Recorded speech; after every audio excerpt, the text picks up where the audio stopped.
Topic है kinematics. Kinematics की बात करते हैं तो काइनेमेटिक्स में अगर हम बात करते हैं, काइनेमेटिक्स में सिर्फ किसी भी ऑब्जेक्ट के मोशन की स्टडी करेंगे without taking into account the factor which causes the motion, मतलब जिसके कारण मोशन हो रहा है हम उसके बारे में बात नहीं करेंगे। जैसे कि हम बात करें नेचर ऑफ फोर्स, तो इस चैप्टर में सिर्फ और सिर्फ ऑब्जेक्ट के मोशन की स्टडी करेंगे, हम उसके कॉजेज की स्टडी नहीं करेंगे। कॉजेज की स्टडी कहाँ करेंगे? एनएलएम में, न्यूटन्स लॉज ऑफ मोशन में इसके मतलब कौन सा फोर्स लग रहा है, किस टाइप का फोर्स लग रहा है, वहाँ पे सारे टाइप की फोर्स बात करें, टेंशन फोर्स हो गया और ग्रेविटेशनल फोर्स हो गया, अलग अलग तरीके के फोर्स लगेंगे। यहाँ पे सिर्फ और सिर्फ हम किसकी बात करेंगे? मोशन की ही स्टडी करेंगे। तो अगर हम बात करते हैं सबसे पहले फ्रेम ऑफ रेफरेंस क्या होता है। फ्रेम ऑफ रेफरेंस की बात करें तो फ्रेम ऑफ रेफरेंस है कि जहां से ऑब्जर्वर है, सारे ऑब्जर्वर बैठकर सारे ऑब्जर्वेशन करता है, मतलब ऐसा फ्रेम ऑफ रेफरेंस जहां पर ऑब्जर्वर बैठा होता है और जितने भी ऑब्जर्वेशन करेगा, मतलब कोई भी ऑब्जेक्ट मोशन में है या रेस्ट में है, तो फ्रेम ऑफ रेफरेंस से डिसाइड करते हैं कि रेस्ट में रहता है कि रेस्ट में है कि मोशन में है। मतलब ऐसा frame of reference in which observer sits and take all observations, सारे ऑब्जर्वेशन, मतलब ऐसे फ्रेम ऑफ रेफरेंस जिसमें ऑब्जर्वर बैठकर सारे ऑब्जर्वेशन करता है, टेक ऑल ऑब्जर्वेशंस, उसको कहा जाता है फ्रेम ऑफ रेफरेंस। अगर हम बात करते हैं frame of reference two type के होते हैं, इनर्शियल और नॉन इनर्शियल। इनर्शियल और non inertial frame of reference. अगर हम बात करते हैं इनर्शियल फ्रेम ऑफ रेफरेंस की, इनर्शियल फ्रेम ऑफ रेफरेंस में यहाँ पर जो फ्रेम ऑफ रेफरेंस होगा वो कैसा होगा? या तो रेस्ट में होगा, मतलब रेस्ट में होगा, रुका हुआ होगा, या फिर क्या कर सकते हैं, या आर मोशन में होगा लेकिन with constant velocity. Constant velocity में क्या होता है? एक्सेलरेशन 0 होता है। मोशन में विद कांस्टेंट वेलोसिटी, वेलोसिटी कैसी होगी? कांस्टेंट। तो इस टाइप के फ्रेम ऑफ रेफरेंस को कहा जाता है इनर्शियल फ्रेम ऑफ रेफरेंस। और अगर हम बात करते हैं non inertial frame of reference की, इसमें क्या होगा? जो फ्रेम ऑफ रेफरेंस होगा वो कैसा होगा? एक्सेलरेटेड होगा, मतलब accelerating frame of reference, accelerating frame of reference.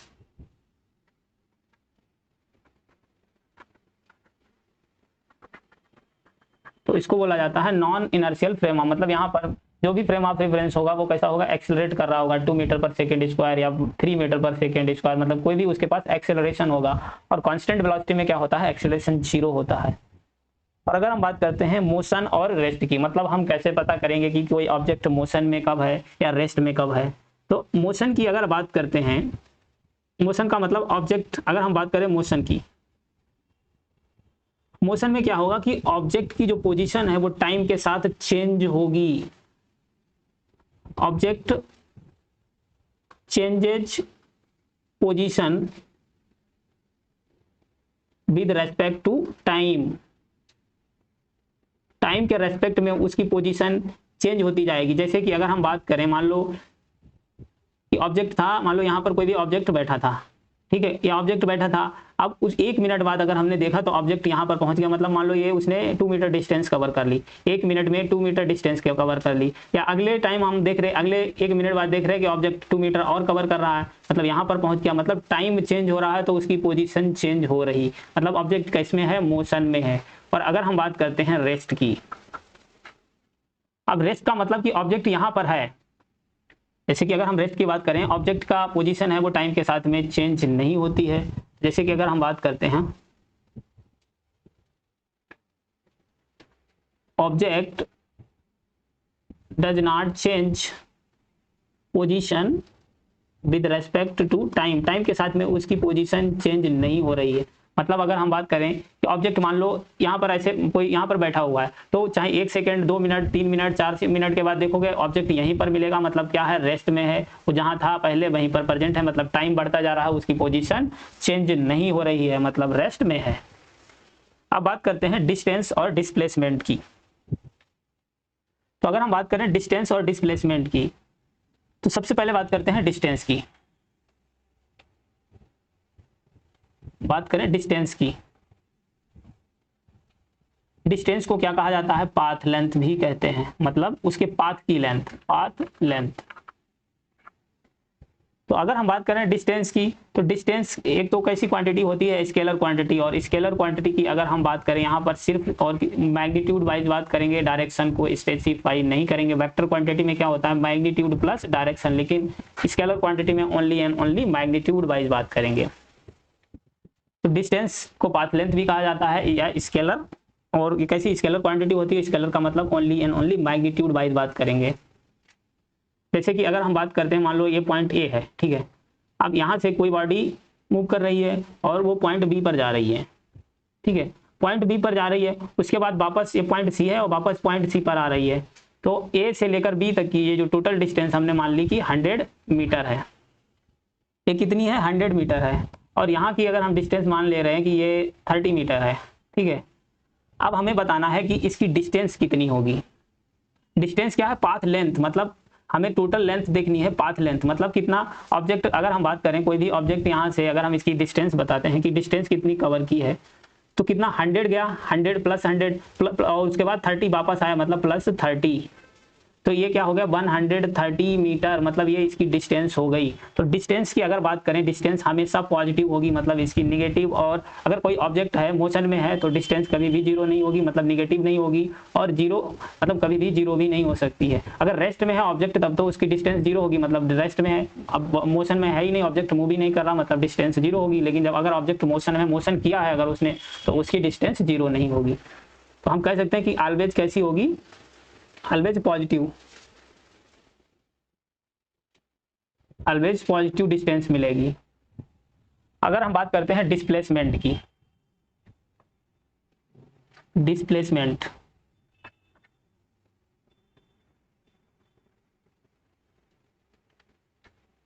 Displacement कैसी क्वांटिटी है, वेक्टर क्वांटिटी है, और हम जानते हैं वेक्टर क्वांटिटी में क्या, मैग्नीट्यूड प्लस डायरेक्शन वाइज भी बात करते हैं, मैग्नीट्यूड प्लस डायरेक्शन। तो ये होता है डिस्प्लेसमेंट। डिस्प्लेसमेंट में मैग्नीट्यूड और डायरेक्शन में, जैसे कि अगर हम बात करें ऊपर वाले डायरेक्शन, मतलब उसी एग्जांपल की बात करें, उसका ग्राफ यहाँ पे बना रहे हैं। जैसे कि ए से बी गए, कोई भी ऑब्जेक्ट मान लो ए से बी गया, बी से फिर वापस सी पर आ गया, ये पॉइंट सी है। अब ए से बी की डिस्टेंस कितनी थी, 100 मीटर, ठीक है, और बी से सी की डिस्टेंस कितनी थी, 30 मीटर। तो जो डिस्प्लेसमेंट क्या होता है, डिस्प्लेसमेंट की बात करें अगर, तो डिस्प्लेसमेंट होता है direct distance between initial point और final point. Direct distance between initial point and final point, initial और फाइनल पॉइंट के डायरेक्ट डिस्टेंस। जैसे कि अगर हम बात करें यहाँ पर, तो हमारे पास इनिशियल पॉइंट क्या है, कि हमारा ये क्या हो गया, यहाँ से ऑब्जेक्ट ने चलना शुरू किया था, ये हो गया इनिशियल पॉइंट जहाँ से उसने चलना शुरू किया, और ये हो गई इसकी फाइनल पोजीशन, ये क्या हो गया फाइनल। तो हमें इसके बीच की, मतलब ये वाली डिस्टेंस पता चल जाए, यही इसका डिस्प्लेसमेंट हो जाएगा, direct distance between initial point and final point. तो अगर हम इसकी पोजीशन को मान ले कि ये x1 है और ये x2 है, तो यहाँ से अगर हम बात करें x1 की वैल्यू क्या हो जाएगी 0, और ये कितना, टोटल 100 थी, 100 में से 30 सब्सट्रैक्ट करो, मतलब ये कितनी बचेगी 70, ये 70 हो गई, मतलब x2 क्या हो गया 70। तो यहाँ से अगर हमें डिस्प्लेसमेंट मतलब डेल्टा x की वैल्यू निकालनी है, तो डेल्टा x इक्वल टू क्या हो जाएगा, x2 माइनस x1, मतलब final position minus initial position. Final position कितनी है, 70 मीटर पर बैठा हुआ है, और इनिशियल क्या है 0, मतलब यहाँ से हमारे पास डिस्प्लेसमेंट कितना आ गया 70 मीटर। तो डिस्प्लेसमेंट क्या होता है, इनिशियल पोजीशन और फाइनल पोजीशन के बीच की डायरेक्ट डिस्टेंस को हम डिस्प्लेसमेंट कहते हैं। अब डिस्प्लेसमेंट है पॉजिटिव, निगेटिव और जीरो, कुछ भी हो सकता है। ऑब्जेक्ट मोशन में हो या रेस्ट में होगा तो डिस्प्लेसमेंट तो हमेशा जीरो होगा, लेकिन अगर वो मोशन में है तब भी डिस्प्लेसमेंट जीरो होगा, तब भी डिस्प्लेसमेंट क्या होगा, जीरो होगा। जैसे कि अगर हम बात करें यहाँ पर x2 अगर x1 से ज़्यादा है, x2 मोर देन x1 है, तो इस केस में कैसा डिस्प्लेसमेंट आएगा, हमारे पास पॉजिटिव आएगा। और अगर हम बात करें x2 लेस देन x1 है, मतलब यहाँ से डिस्प्लेसमेंट हमको कैसा मिलेगा, निगेटिव मिलेगा। और अगर हम बात करते हैं कि x1 और x2 क्या है, बराबर है, मतलब यहाँ से क्या हो जाएगा, ये जीरो हो जाएगा इसका डिस्प्लेसमेंट, मतलब यहाँ से ये कैसा हो जाएगा, जीरो। तो इस तरीके से डिस्टेंस और डिस्प्लेसमेंट में डिफरेंस होता है। और अगर हम बात करते हैं अगले पॉइंट की, distance distance more than equal to magnitude of displacement, मतलब जो डिस्प्लेसमेंट के मैग्नीट्यूड से ज्यादा हो सकती है या बहुत ज्यादा क्या हो सकती है, उसके बराबर हो सकती है, मोर देन इक्वल टू, लेकिन कभी भी डिस्प्लेसमेंट डिस्टेंस से ज्यादा नहीं हो सकता। तो ये पॉइंट याद रखना, distance more than equal to display magnitude of displacement, मतलब डिस्प्लेसमेंट के मैग्नीट्यूड से या तो डिस्टेंस ज्यादा होगी और या फिर बराबर होगी, लेकिन बराबर कब होगी, बराबर जब होगी मोशन कैसा हो, स्ट्रेट लाइन मोशन हो रहा विदाउट चेंजिंग डायरेक्शन, मतलब बिना डायरेक्शन चेंज किए ही जिस डायरेक्शन में जा रहा है, तो उस केस में क्या हो जाएगा, डिस्टेंस और डिस्प्लेसमेंट बराबर हो जाएगा। तो हम बात करते हैं डिस्टेंस और डिस्प्लेसमेंट कब बराबर होगा,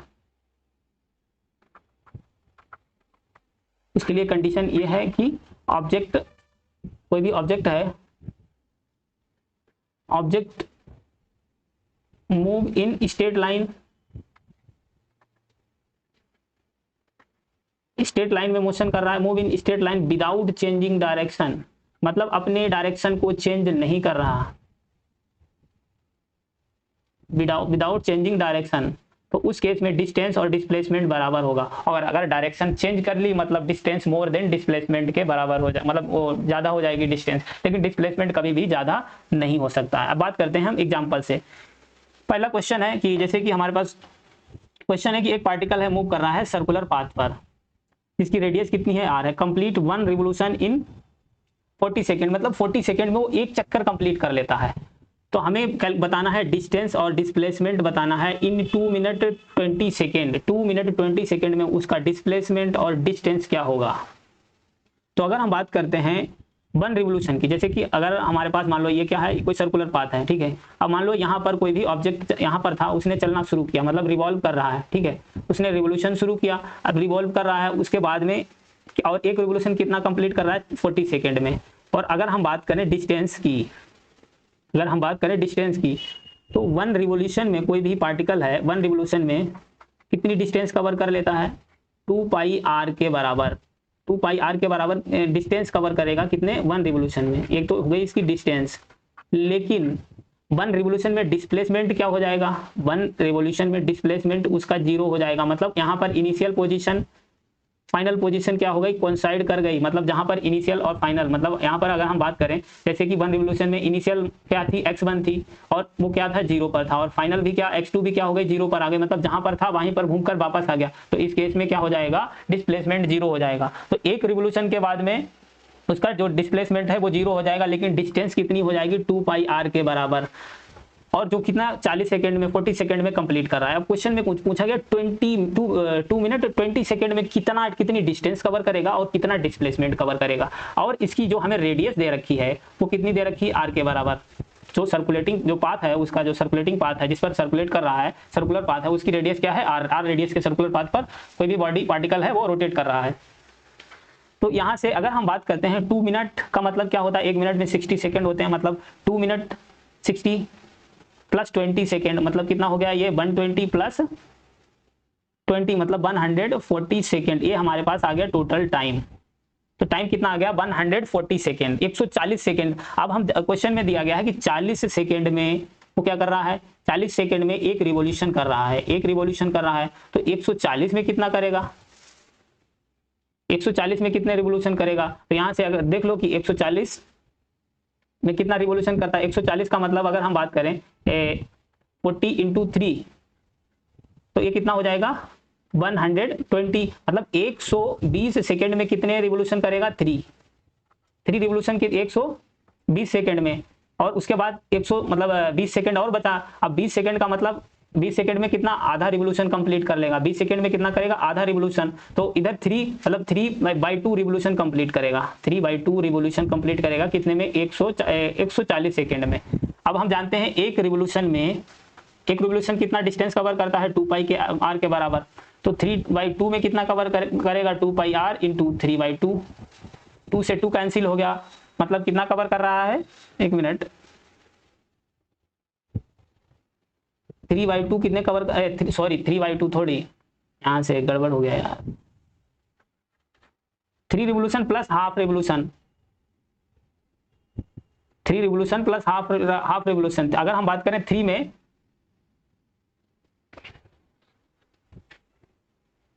क्वेश्चन में कह रहा है कि 3 रिवोल्यूशन, मतलब इसमें अगर हम बात करें 120 सेकंड में कितने रिवोल्यूशन, 3 रिवोल्यूशन कंप्लीट करेगा, और अगला 20 सेकंड में कितना, हाफ रिवोल्यूशन कंप्लीट करेगा। तो अगर हम बात करें 3 रिवोल्यूशन में कितनी डिस्टेंस कवर करेगा, 2 पाई आर, मतलब कितना हो गया 6 पाई आर के बराबर। हाफ में कितनी, अगर एक रिवोल्यूशन में कितना कवर कर रहा है, 2 पाई आर के बराबर। आधे में कितनी कवर करेगा, पाई आर के बराबर, मतलब 6 पाई आर प्लस 20 सेकंड में कितना, हाफ, मतलब यहाँ से पाई आर, तो टोटल कितनी डिस्टेंस कवर कर रहा है, 7 पाई आर के बराबर।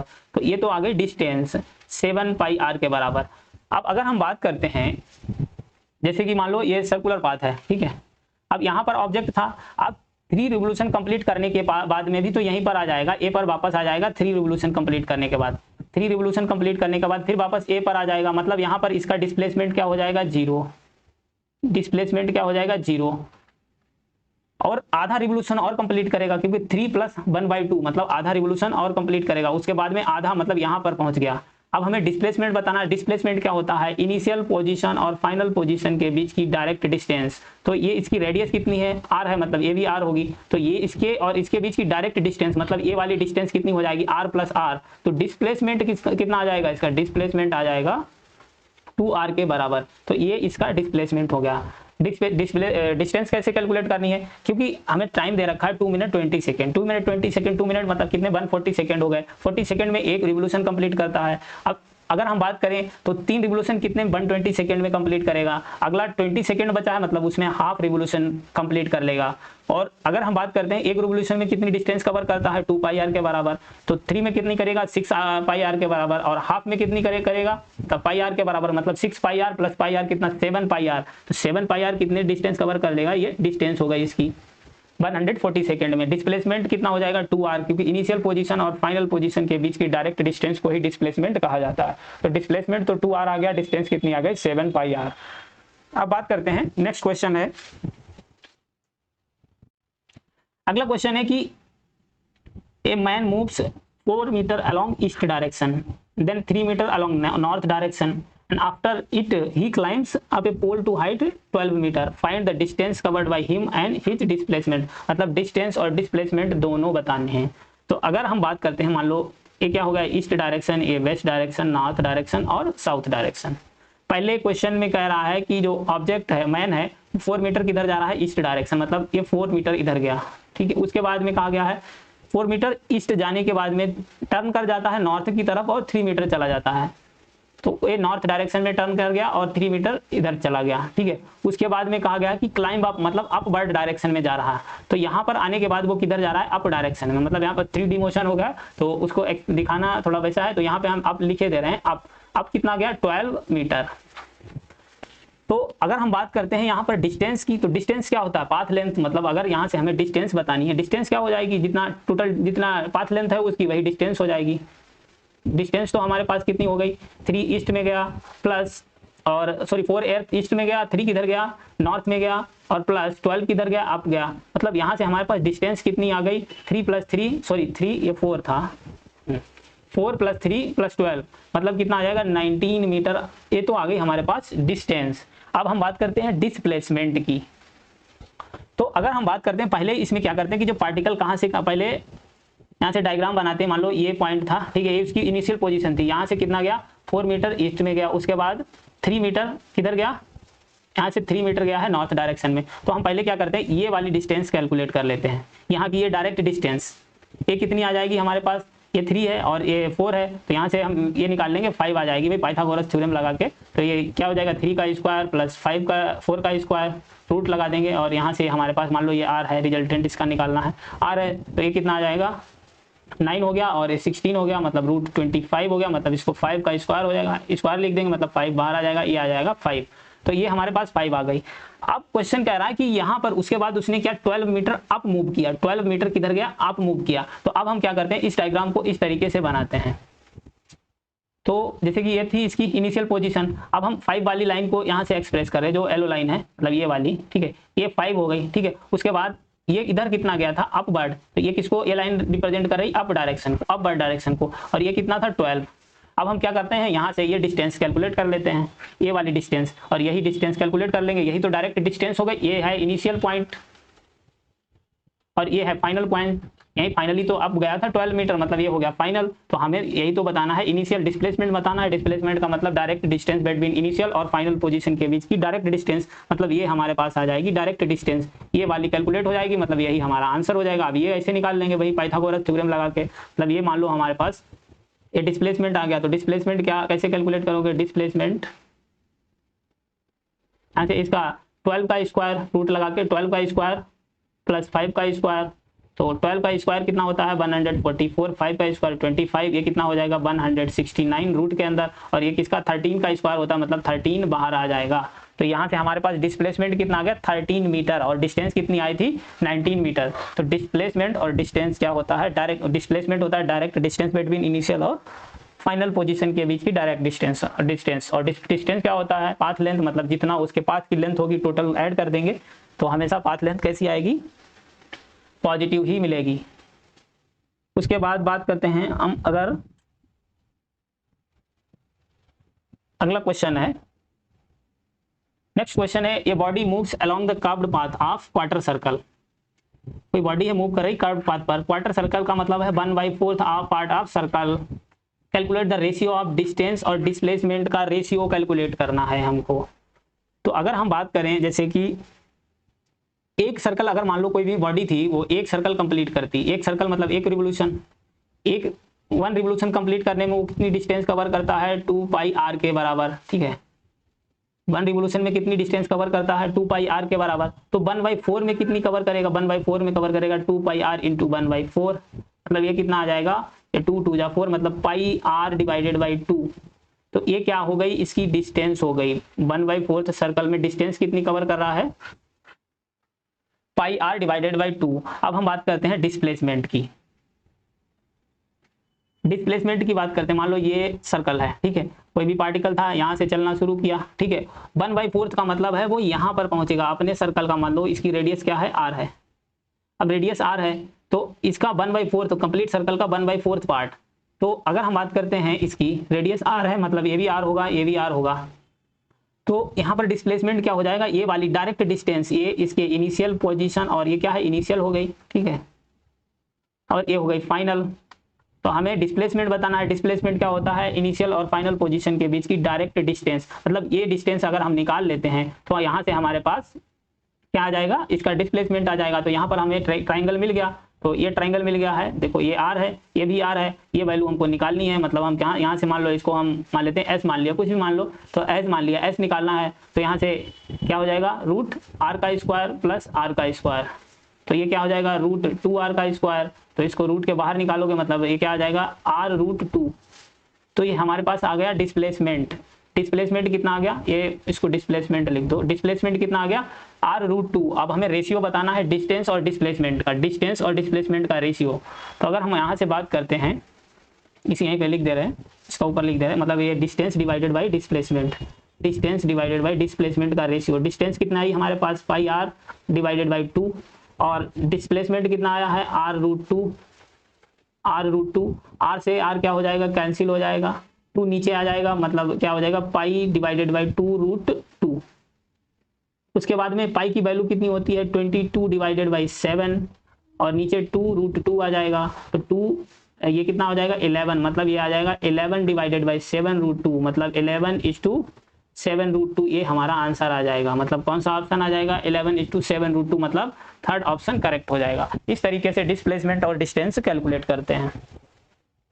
इसके बाद में बात करते हैं, नेक्स्ट क्वेश्चन है, if displacement of particle is 0। अब मान लो कोई पार्टिकल है उसका डिस्प्लेसमेंट 0 है तो डिस्टेंस कवर्ड, अब डिस्प्लेसमेंट 0 है तो डिस्टेंस 0 हो भी सकती है नहीं भी हो सकती है।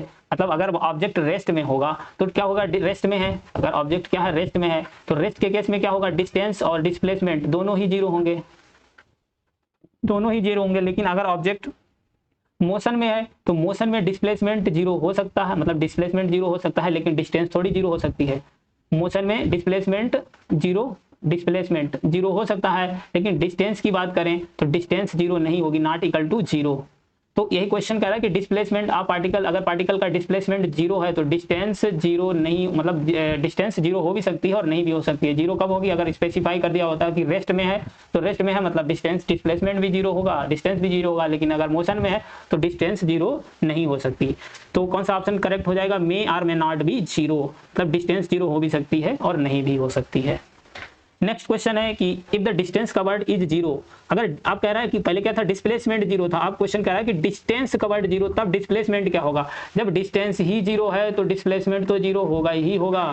जब डिस्प्लेसमेंट जीरो हो, मतलब डिस्टेंस जीरो हो गई तो डिस्प्लेसमेंट तो जीरो होगा ही, मस्ट बी जीरो, मतलब मस्ट बी जीरो। कौन सा ऑप्शन, फर्स्ट ऑप्शन। जब डिस्टेंस ही जीरो है तो डिस्प्लेसमेंट तो हमेशा जीरो, क्योंकि डिस्प्लेसमेंट कभी भी डिस्टेंस से ज्यादा हो ही नहीं सकता है, मतलब यहाँ पर फर्स्ट ऑप्शन करेक्ट हो जाएगा। नेक्स्ट क्वेश्चन है an athlete complete one round of circular track of radius R in 20 second. कोई एथलीट है एक राउंड कंप्लीट करता है सर्कुलर ट्रैक का जिसकी रेडियस क्या है, आर है, 20 सेकेंड में एक राउंड कंप्लीट करता है। What will be the displacement of in of 2 minute 20 second. अब 2 मिनट 20 सेकेंड मतलब 2 × 60 + 20, तो यहाँ से कितना आ जाएगा हमारे पास 120 + 20 मतलब 140 सेकेंड। अब यहाँ पर क्या था, वहां पर 40 सेकंड में पहला क्वेश्चन एक ऐसा ही था, लेकिन वहां पर 40 सेकंड में एक रिवोल्यूशन कंप्लीट करता था, लेकिन यहाँ पर ये 20 सेकंड में एक रिवोल्यूशन कंप्लीट कर रहा है। और हमको डिस्प्लेसमेंट बताना है, हमें क्या बताना है, एक रिवोल्यूशन कितने में कंप्लीट कर रहा है, 20 सेकंड में, और हमें डिस्प्लेसमेंट बताना है। तो अगर हम बात करते हैं हमारे पास 140 / 20, तो ये 0 से 0, ये क्या आ जाएगा 7 रिवोल्यूशन। ये कितने आ गए, 7 रिवोल्यूशन करेगा 140 सेकेंड में। मतलब जहां पर ऑब्जेक्ट कंप्लीट 7 कर रहा है, मतलब जहां पर ऑब्जेक्ट इनिशियल और फाइनल पोजीशन क्या हो गई, इनिशियल एंड फाइनल पोजीशन जहां पर था वहीं पर कोइंसाइड कर गया, फाइनल पोजीशन कोइंसाइड कर गई, मतलब जहां पर पहले था वापस घूमकर वहीं पर आ गया, मतलब यहाँ पर डिस्प्लेसमेंट क्या हो जाएगा, जीरो। मतलब इसका आंसर क्या आ जाएगा, फर्स्ट। डिस्प्लेसमेंट तो जीरो हो गया, लेकिन अगर डिस्टेंस पूछी होती तो डिस्प्लेसमेंट डिस्टेंस कितनी होगी, 7 रिवोल्यूशन कंप्लीट कर रहा है, और एक रिवोल्यूशन में कितनी डिस्टेंस कवर करता है। अगर हमसे डिस्टेंस पूछी गई होती, डिस्टेंस, यहाँ पे डिस्प्लेसमेंट पूछा तो आंसर तो जीरो हो गया, और अगर डिस्टेंस इसी क्वेश्चन में डिस्टेंस पूछ देता, मतलब 7 × 2π, एक रिवोल्यूशन 2πr के बराबर है, मतलब कितना हो जाता है 14πr, ये उसकी डिस्टेंस हो जाती है। रेडियस दे रखी होती, रेडियस रख देते और पाई की वैल्यू रख देते। तो इस तरीके से डिस्टेंस और डिस्प्लेसमेंट को कैलकुलेट किया जाएगा। Okay, thank you for watching. Please channel को सब्सक्राइब कर देना, वीडियो को लाइक कर देना। बाकी मिलते हैं नेक्स्ट वीडियो में, अगला वेलोसिटी और स्पीड के बारे में बात करेंगे।